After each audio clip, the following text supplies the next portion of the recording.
Ces entités dont je parle sont mentionnées dans de très nombreux textes anciens sur toute la Terre.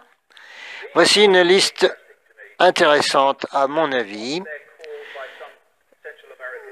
Les chamans d'Amérique centrale les appelaient les flyers, ceux qui sont avec des ailes. Les gnostiques les appellent archons. Et les islamiques, l'islam, même avant la création de l'islam, mentionnait ces entités en tant que djinns. Mais c'est différents noms pour la même chose exactement. Alors, ce que disent les gnostiques ainsi que l'islam, c'est que les djinns, par exemple, étaient créés à partir de feux lumineux ou de feux sans fumée.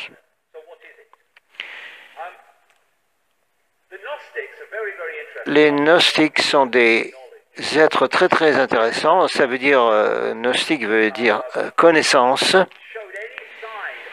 Et chaque fois que les gnostiques donnaient une quelconque indication dans le passé qu'ils allaient révéler toute cette connaissance, ils étaient éliminés. Les Cathares, par exemple, dans le sud de la France, avec le château de Montségur, ont été littéralement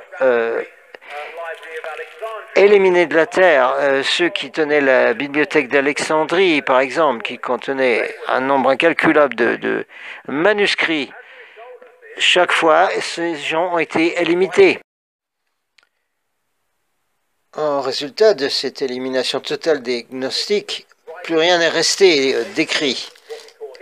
Mais voici qu'en 1945, à un endroit qui s'appelle Nag Hammadi en Égypte, a été trouvé une jarre contenant de très nombreux manuscrits de ces gnostiques qui datent d'il y a environ 1600 ans probablement. Ces gnostiques, c'était des mystiques qui étaient capables d'aller dans d'autres plans d'existence et dimensions. Ils avaient donc une connaissance très très étendue. Et voici donc ce qui a été trouvé dans ces manuscrits de Nag Hammadi, des textes gnostiques. Donc ici, nous avons le Dieu qui est sur terre et qui est appelé par les gnostiques le Seigneur Archon, un demi-dieu, demi-urge. Et les gnostiques, dans ces manuscrits, font la relation entre ces êtres archons et le Dieu de l'Ancien Testament, le Dieu Yahvé. Et ils disent également qu'ils ont créé l'univers physique, à l'exception de la Terre, de la Lune et du Soleil. Nous parlons de notre système solaire ici. Donc les archons veut dire autorité, signifie ceux qui dirigent, les dirigeants. Et les gnostiques disent que les archons étaient là depuis le début des temps de la civilisation humaine.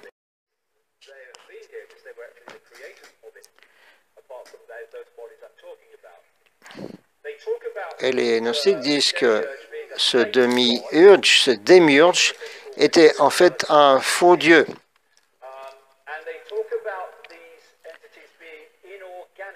Ils disent également que ces entités sont inorganiques, un peu comme des formes robotiques. Et nous parlons ici de manuscrits qui ont 1600 ans.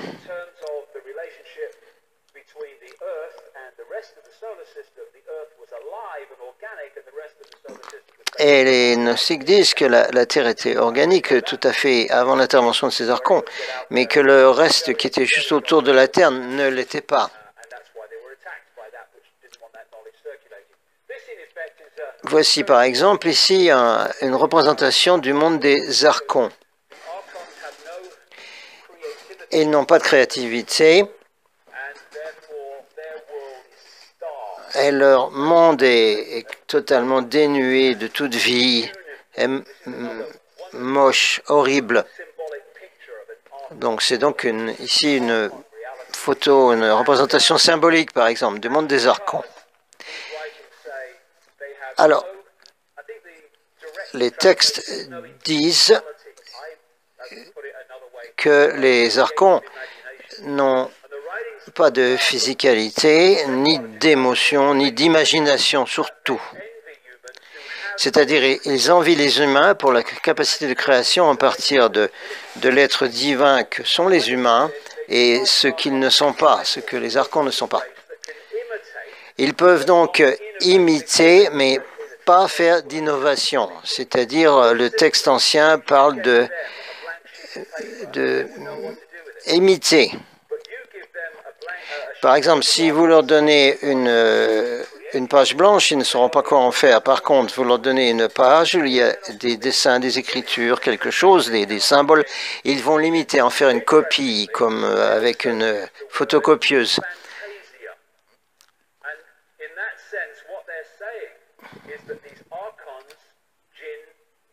Donc ces archons et ces djinns et tout ça, ils ont la capacité de recréer des fausses réalités avec justement cette faculté de copier. Et ces fausses réalités donnent l'impression de quelque chose de réel, mais ce n'est pas réel du tout, ce n'est qu'une illusion. Et bien sûr, tout cela est fait pour produire des choses négatives chez les humains.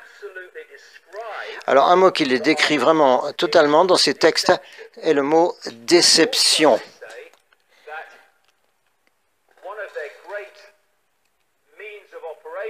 Donc, leur façon d'opérer est justement de faire une reproduction fausse.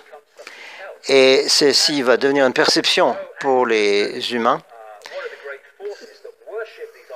Donc on ne s'étonnera plus que la force sur Terre qui a une dévotion aux archons, tout ce qui est satanique, utilise des symboles tels que le pentagramme inversé ou la croix inversée.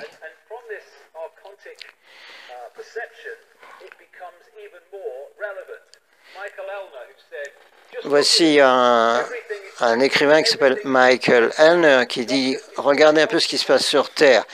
Tout est fait à l'envers. Les docteurs détruisent la santé. Les juges et les avocats détruisent la justice. Les universités détruisent la connaissance. Les gouvernements détruisent la liberté. Et les médias principaux et contrôlés détruisent l'information et les religions détruisent la spiritualité.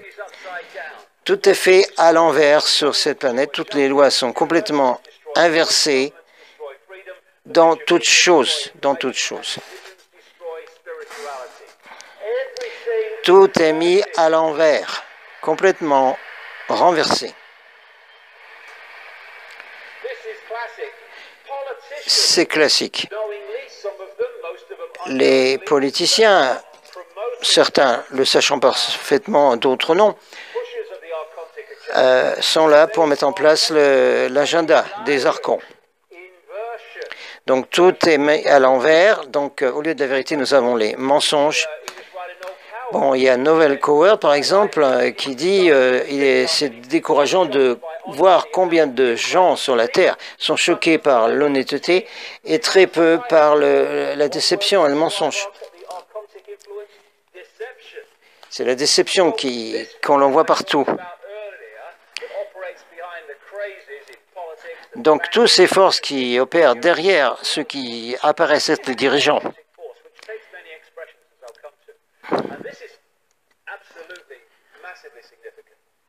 Voici quelque chose d'important. Donc, les gnostiques parlent de quelque chose qui s'appelle HAL, qui est une simulation de réalité virtuelle. C'est ce qui va contrôler la perception des humains. Ça apparaît réel pour la personne, mais en fait, c'est virtuel complètement. Alors, les textes gnostiques décrivent précisément les reptiliens archons ayant la forme également des gris, à nouveau, presque 2000 ans avant notre ère. Alors, ces entités gris, selon les gnostiques, ils ont la peau, ils ressemblent à des fœtus, et ils ont des grands yeux complètement noirs. Et ça se disait des milliers d'années auparavant. Et donc, les gris étaient déjà là.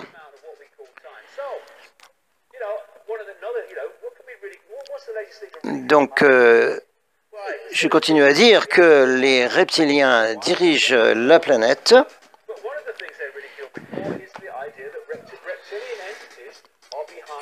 Et également que les reptiliens sont derrière ceux qui dirigent. Vous pouvez renier tout ce que je dis, mais c'est là, c'est prouvé tellement partout sur toute la planète, dans de nombreux témoignages. Par exemple, ici, nous avons un artiste espagnol en 2011 qui a eu une expérience extraordinaire. Il ne connaissait pas du tout mes écrits, les écrits, ni la théorie des reptiliens. Il avait un ami au Brésil qu'il est allé visiter et il est allé dans la nature au Brésil pour faire des peintures de paysages. Donc il était là en train de peindre et soudainement, voici ce qui apparaît devant lui. Donc, comme c'était un peintre et que cet objet restait très longtemps devant lui, il a fait des représentations, il l'a peint. Et il a vu deux entités dans une espèce de fenêtre, de hublot qu'il y avait dans ce vaisseau. Et ces reptiliens le regardaient.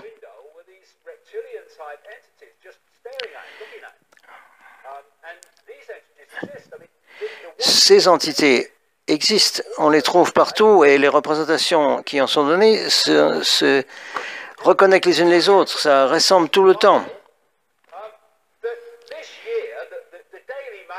Et par exemple, le journal Daily Mail en Angleterre a fait un article incroyable qui dit clairement « Bienvenue à nos leaders reptiliens qui, selon les scientifiques, peuvent tout à fait exister sur d'autres planètes. »